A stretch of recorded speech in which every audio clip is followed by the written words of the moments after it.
बहुत प्यारे बच्चों, कैसे हैं आप सभी। आशा करती हूँ आप सभी स्वस्थ हैं, सुरक्षित हैं और साथ में खुश होकर अपनी पढ़ाई कर रहे हैं। आज की इस वीडियो में आप सभी का एक बार फिर से स्वागत है। आज हम हल करने वाले हैं हमारा आंकलन कार्यपत्रक क्रम संख्या 1। आप यहाँ पर देख सकते हैं आंकलन कार्यपत्रक यानी कि असेसमेंट वर्कशीट, जो कि आपको 16 अगस्त 2021 को मिली है और ये हमारी पाठ लाख की चूड़ियों के ऊपर आधारित है। पाठ लाख की चूड़ियाँ आप सभी पढ़ चुके हैं। किस तरह की कहानी इसमें दिखाई गई है, बदलू काका के बारे में आप सभी जानते हैं और पाठ लाख की चूड़ियों में क्या क्या होता है, ये बातें हम अच्छे से जानते हैं। आज का जो हमारा आंकलन कार्यपत्रक है, इसमें आपको एक गद्यांश दिया गया है। पाठ में से कुछ पंक्तियां दी गई है, आप यहाँ पर देख सकते हैं। इनको हमें ध्यान से पढ़ना है और पढ़ने के बाद इन्हीं पंक्तियों में से कुछ आपको प्रश्न पूछे गए हैं। अगर आप इसको नहीं भी पढ़ते हैं तो भी इन प्रश्नों को आप हल कर सकते हैं। क्यों हल कर सकते हैं? क्योंकि पाठ तो आप पहले ही पढ़ चुके हैं। तो आइए देखते हैं पाठ में से कौन सी पंक्तियां यहाँ पर दी गई हैं। पहले इनको पढ़ लेते हैं, समझ लेते हैं, फिर अभ्यास के प्रश्नोत्तर कर लेते हैं। और जो ये प्रश्न दिए गए हैं, इनमें एक प्रश्न के 4 उत्तर दिए गए हैं। सबसे सही उत्तर के सामने आपको क्या करना है? गोला लगाना है। आपको यहाँ पर जो प्रश्न दिए गए हैं वो बहुवैकल्पिक यानी मल्टीपल चॉइस प्रश्न दिए गए हैं। यहाँ पर एक प्रश्न के 4 उत्तर दिए गए हैं और सबसे सही उत्तर के सामने आपने जो गोला बना हुआ है उसको पेंसिल से या पेन से आपने भरना है। तो आइए पहले इसको पढ़ लेते हैं गद्यांश को। कौन सी पंक्तियां हमारी पाठ की यहाँ पर दी गई हैं। प्यारे बच्चों, पिछले कार्यपत्रकों में हमने लाख की चूड़ियाँ पाठ के 2 अंशों को पढ़ा है। तो लाख की चूड़ियाँ पाठ हम यहाँ पर पढ़ चुके हैं। पिछली जो कार्यपत्रिकाएं आपको मिली है वहाँ पर भी आपने इनसे संबंधित प्रश्न किए होंगे। अब हम उन कार्यपत्रकों के आधार पर अपना मूल्यांकन करेंगे। अतः निम्नलिखित गद्यांश को पढ़कर नीचे पूछे गए प्रश्नों के सही विकल्प के सम्मुख यानी सामने जो गोले बने हुए हैं उनको पेंसिल से आपने भरना है। तो 4 उत्तर हमारे पास हैं। सबसे सही उत्तर के सामने जो गोला बना है उसको हमें पेंसिल से भरना है। प्रत्येक प्रश्न का भार 1 अंक का है, यानी कि जो हर प्रश्न आपका दिया गया है वो 1 अंक के लिए रहेगा। तो सबसे पहले अपने गद्यांश को पढ़ते हैं, समझते हैं क्या कुछ इसमें कहा गया है और पढ़ने के बाद फिर हम अपने अभ्यास के जो प्रश्न उत्तर हैं इनसे पूछे गए हैं उनको हम हल करेंगे। वैसे तो मेरे मामा के गांव का होने के कारण मुझे बदलू को बदलू मामा कहना चाहिए था। तो यहाँ पर मैं कौन है? यहाँ पर लेखक है। लेखक अपनी ही बचपन की कहानी हमें सुना रहा है और वो कहता है वैसे तो मेरे मामा के गांव का होने के कारण, मामा के गांव में जो भी होते हैं वो हमारे मामा लगते हैं, जो बुजुर्ग होते हैं वो नाना लगते हैं, लेकिन यहाँ पर बदलू मामा कहना चाहिए था। बदलू को क्या कहना चाहिए था? लेखक को बदलू मामा, परंतु मैं उसे बदलू मामा ने कहकर बदलू काका कहा करता था।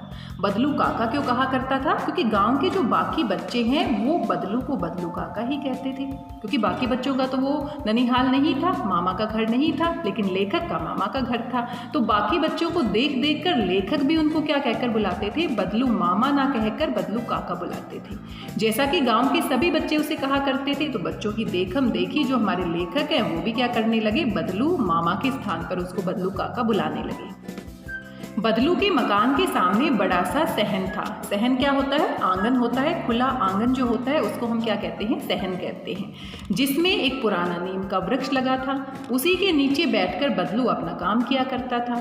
बगल में भट्टी दहकती रहती। भट्टी आप सभी जानते हैं जिसमें हम आग जलाते हैं। भट्टी दहकती रहती यानी कि भट्टी में आग जलाकर रखते, जिसमें वे लाख पिघलाया करते। तो लाख की चूड़ियाँ हमारा पाठ है, तो लाख से वो चूड़ियाँ बनाते थे और जो लाख होता है आप अच्छे से जानते हैं, उसको आग में गर्म करने से वो क्या हो जाता है? पिघल जाता है। सामने एक लकड़ी की चौखट पड़ी रहती। लकड़ी की चौखट, जो मोटा सा लकड़ी का जो चौखट होता है, दरवाजा होता है, दरवाजे का जो फ्रेम होता है चारों तरफ का, उसको हम चौखट कहते हैं, जिस पर लाख के मुलायम होने पर वह उसे सलाख के समान पतला करके चूड़ी का आकार देता था।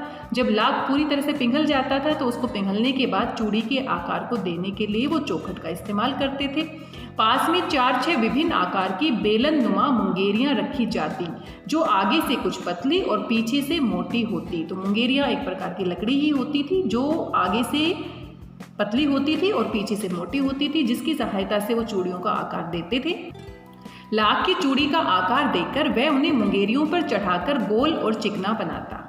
तब एक एक कर पूरे हाथ की चूड़ियाँ बना चुकने के पश्चात वह उन पर रंग करता। तो ये काम था बदलू का लाख की चूड़ियाँ बनाना। किस तरीके से वो लाख की चूड़ियाँ बनाता था, फिर उसमें बहुत सुंदर सुंदर रंग भी करता था।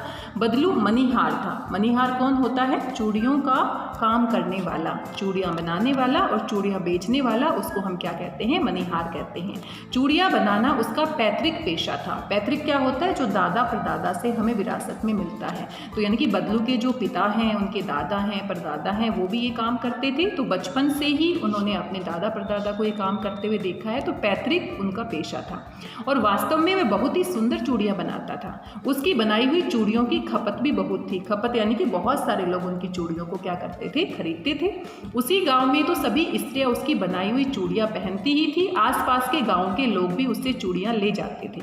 तो बदलू इतनी सुंदर चूड़ियाँ बनाता था कि उसके गाँव के साथ साथ आसपास के गाँव के लोग भी बदलू से बनी हुई चूड़ियाँ लेकर जाते थे। परंतु वह कभी भी चूड़ियों को पैसों से बेचता नहीं था। उसका अभी तक वस्तु विनिमय का तरीका था। वस्तु विनिमय क्या होता है? लेन देन करना, लेकिन वस्तुओं का लेन देन करना। मान लीजिए मेरे पास कोई सामान नहीं है, तो मैं अपना सामान किसी दूसरे को दे दूंगी जो मेरे पास है, और दूसरे के पास जो वस्तु होती है उसको मैं ले लूँगी। तो हम दुकान पर जाते हैं, आजकल क्या करते हैं? पैसे देते हैं और सामान खरीदते हैं। तो बदलू ऐसा नहीं करता था। बदलू के पास अनाज नहीं होता था, तो वो ऐसे साहूकार के पास जाता था जिसके पास अनाज होता था। वो अनाज के बदले में उनको चूड़ियाँ दे देता था। उसके पास खाना नहीं होता था या कुछ और सामान नहीं होता था, तो वस्तु के बदले में वो अपनी चूड़ियाँ क्या करता था? बेचता था। और इसी प्रकार के तरीके को वस्तु के बदले में वस्तु लेन देन करना, इसी को हम क्या कहते हैं? वस्तु विनिमय करना कहते हैं, जो पहले ज़माने में बहुत ज़्यादा होता था। और लोग अनाज के बदले उससे चूड़ियाँ ले जाते थे। बदलू स्वभाव से बहुत सीधा साधा था। मैंने कभी भी उसे किसी से झगड़ते नहीं देखा। हाँ, शादी विवाह के अवसरों पर वह अवश्य जिद पकड़ जाता था। जीवन भर चाहे कोई उससे मुफ्त चूड़ियाँ ले जाए, परंतु विवाह के अवसर पर वह सारी कसर निकाल लेता था। तो ये हमारी पंक्तियाँ दी गई हैं जो कि पाठ से दी गई हैं। आप अच्छे से जानते हैं बदलू काका के बारे में और साथ में लेखक के बारे में। आइए यहाँ से जो प्रश्न पूछे गए हैं उनको भी देख लेते हैं। सबसे पहला प्रश्न आपसे पूछा गया है, बदलू को लेखक क्या कहा करता था? तो बड़ा ही आसान सा प्रश्न है, आप अच्छे से कर सकते हैं। बदलू को लेखक क्या कहा करता था? बदलू काका। वैसे तो उसको क्या कहना चाहिए था? बदलू मामा, लेकिन वो कहता क्या था? बदलू काका, क्योंकि गांव के सभी बच्चे जो थे वो उसको क्या कहकर बुलाते थे? बदलू काका। तो बी विकल्प हमारा क्या होगा? सही। बदलू किस चीज़ की चूड़ियाँ बनाया करता था? तो लाख की चूड़ियाँ ही हमारा पाठ का नाम है। तो यहाँ पर किसकी चूड़ियाँ बनाता था? वो लाख की चूड़ियाँ बनाया करता था। तो डी विकल्प हमारा क्या है? सही है। कांच की चूड़ियाँ तो शहरों में बनती थी और कांच की चूड़ियों की वजह से ही उसकी लाख की चूड़ियाँ अंत में बिकना बंद हो गई थी और वो पूरी तरह से घर पर बेरोजगार होकर बैठ गया था। पीतल की चूड़ियाँ, ये तो बिल्कुल ही गलत है। सोने की चूड़ियाँ, ये तो बिल्कुल ही गलत है। तो कौन सा विकल्प सही है? डी विकल्प सही है। बदलू का पेशा था, बदलू पेशे से क्या था? मणिहार का काम करता था। चूड़ियाँ बनाना और चूड़ियाँ बेचने का जो काम करते हैं वो कौन करते हैं? मणिहार। सुनार सोने का काम करते हैं, लोहार लोहे का काम करते हैं और किसान खेतों में फसल उगाते हैं। तो कौन सा विकल्प सही है? सी विकल्प सही है। अगला प्रश्न देख लेते हैं। बदलू ने चूड़ी बनाने के सामानों में निमन शामिल नहीं है।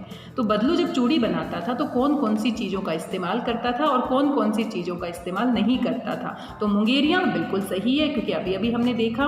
भट्टी में वो लाख को गर्म करता था और लाख की तो चूड़ियाँ ही बनाता था। तो सबसे सही विकल्प कौन सा सामान शामिल नहीं है? चूड़ी बनाने की मशीन तो उसके पास थी ही नहीं, वो हाथ से चूड़ियाँ बनाता था। तो डी विकल्प सही है। बदलू का चूड़ियाँ बेचने का तरीका था। तो कैसे बेचता था? पैसों के बदले में? नहीं। मुफ्त में तो कौन बेचेगा? रुपये के बदले? नहीं। तो अनाज के बदले में वो चूड़ियाँ देता था। वस्तु विनिमय का तरीका था उसका। तो इसी विकल्प हमारा क्या है? सही है। बदलू स्वभाव से कैसा था? सीधा था। तो स्वभाव से कैसा था? सीधा। यहाँ पर देख सकते हैं कौन सा विकल्प सही है? सी विकल्प सही है। बदलू का जो स्वभाव था वो सीधा साधा था, भोला भाला था और वो किसी के साथ झगड़ा नहीं करता था। लेकिन शादी ब्याह में जब वो अपनी चूड़ियाँ बेचता था तो कभी कभी मोल भाव के लिए वो थोड़ा सा गुस्से में आ जाता था। तो ये सीधा हमारा सी विकल्प सही है।